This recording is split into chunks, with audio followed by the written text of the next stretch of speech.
और अब कुछ भी हो जाए भाई और बहनों, समय बहुत थोड़ा बचा है। आपने देखा अभी 4-5 दिन पहले दुबई में कितनी भयंकर बारिश आई है। जिस दुबई में कभी बारिश आती नहीं, हल्की फुल्की छींटा छड़ी होती है, जहां के लोग बारिश को देखने के लिए तरसते हैं, उस दुबई में इतनी भयंकर बारिश आई कि वो दुबई का नक्शा ही बदल गया। गाड़ी घोड़े वहां पे पानी में बह गए, रोडें टूट गई, बिल्डिंगों में पानी घुस गया। दुबई दुबई पूरी दुनिया का दुबई, पूरी दुनिया के ऑफिस, बड़ी बड़ी बिल्डिंगें हैं, टेक्नोलॉजी टेक्नोलॉजी। अब बाढ़ में गई वो टेक्नोलॉजी। 2 घंटे में उस प्रकृति ने तुम्हारी टेक्नोलॉजी के पांव ऊपर कर दिए। 2 घंटे में वो 2 घंटे का पानी अगर 2 महीने में भी अगर दुबई से बाहर निकल जाए तो बहुत बड़ी बात है। परमात्मा से बढ़कर कुछ नहीं है। आने वाले समय में ये तो खाली ट्रेलर है छोटे छोटे कि अभी भी समझ जाओ, क्योंकि परमात्मा बहुत दयालु है। वो बहुत मौका देता है, बहुत चांस देता है। वो जल्दी से नाराज नहीं होता। एक बार यदि वो बिगड़ गया तो फिर भाई वो हिरणाकुश की तरह छाती फाड़ने में देर नहीं लगाएगा। वो संति है, क्योंकि वर्तमान में वो सतगुरु रूप में आया हुआ है। वरना इसी परमात्मा ने हिरणाकुश की छाती फाड़ी थी। ब्राह्मण बाणा और कर्म कसाई, हिरणाकुश ने छाती तुड़वाई। तो अब वो समय निकल चुका है। अब जिसने जो बीज बोया है वही फसल उगेगी और वही वो काटेगा। तो आने वाले समय में अब कोई ढील नहीं होगी किसी भी प्रकार की। फिर भी परमात्मा इन छोटी छोटी घटनाओं के माध्यम से लोगों को ये जो है दिखा रहा है कि सुधर जाओ, समझ जाओ।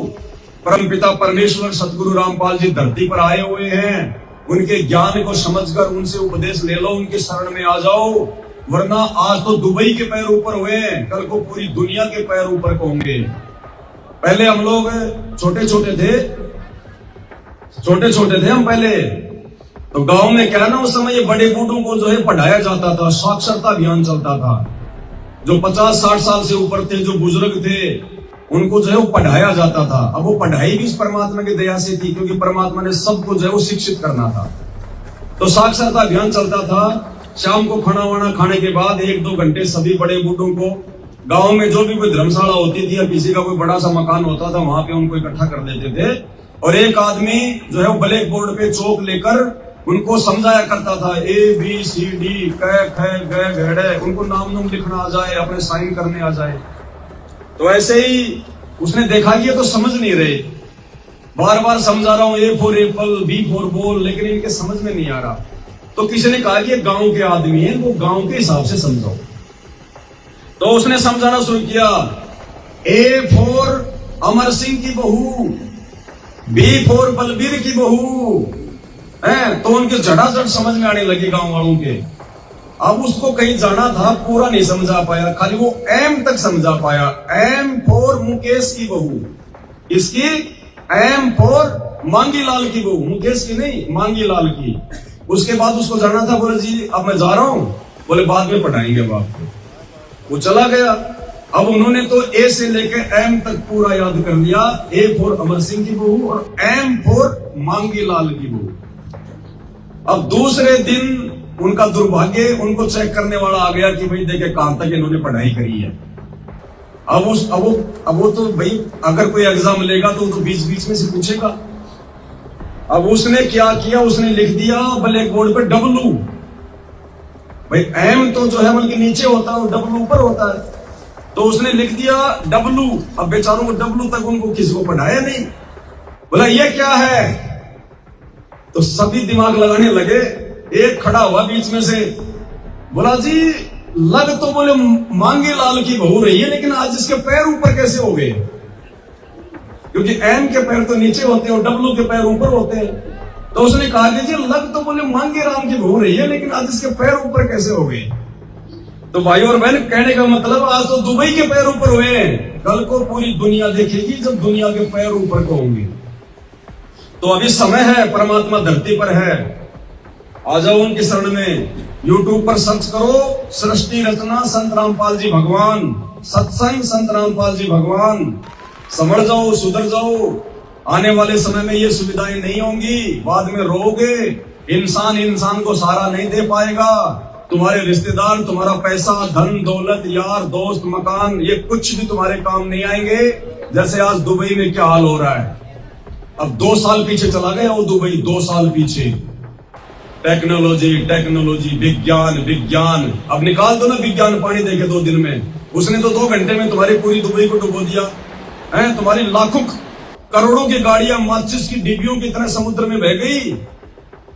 ये होता है प्रकृति का खेल, भगवान से बढ़कर कोई नहीं है। ये छोटी छोटी बिल्डिंगें बना ली, कोई 800 मीटर की, कोई 400 मीटर की, बुर्ज खलीफा, दुनिया की सबसे ऊंची बिल्डिंग। अभी तुम खाली नकली विज्ञान के पीछे घूम रहे हो। अरे रावण है, त्रेता युग में रावण है, उसकी बिल्डिंग, उसका महल 48 किलोमीटर ऊंचा था, 48 किलोमीटर ऊंचा। तुम्हें सपन में भी विश्वास नहीं हो सकता। तुमने 800 मीटर की बिल्डिंग बना ली तो दुनिया की सबसे बड़ी बिल्डिंग। ऐसी बिल्डिंगें जा चुकी हैं बन बन के, टूट टूट के। संत रामपाल जी के शरण में आओ, तब समझ में आएंगी ये बातें। तो कहने का मतलब है, अब हमने परमात्मा को दुखी नहीं करना है, परमात्मा को नाराज नहीं करना है। दुनिया नासमझ है, बेखबर है, उनको बाखबर की समझ नहीं है। दुनिया तत्व ज्ञानहीन है, उनको तत्वदर्शी संत की समझ नहीं है। वो अपने कर्मों का फल भोगेगी।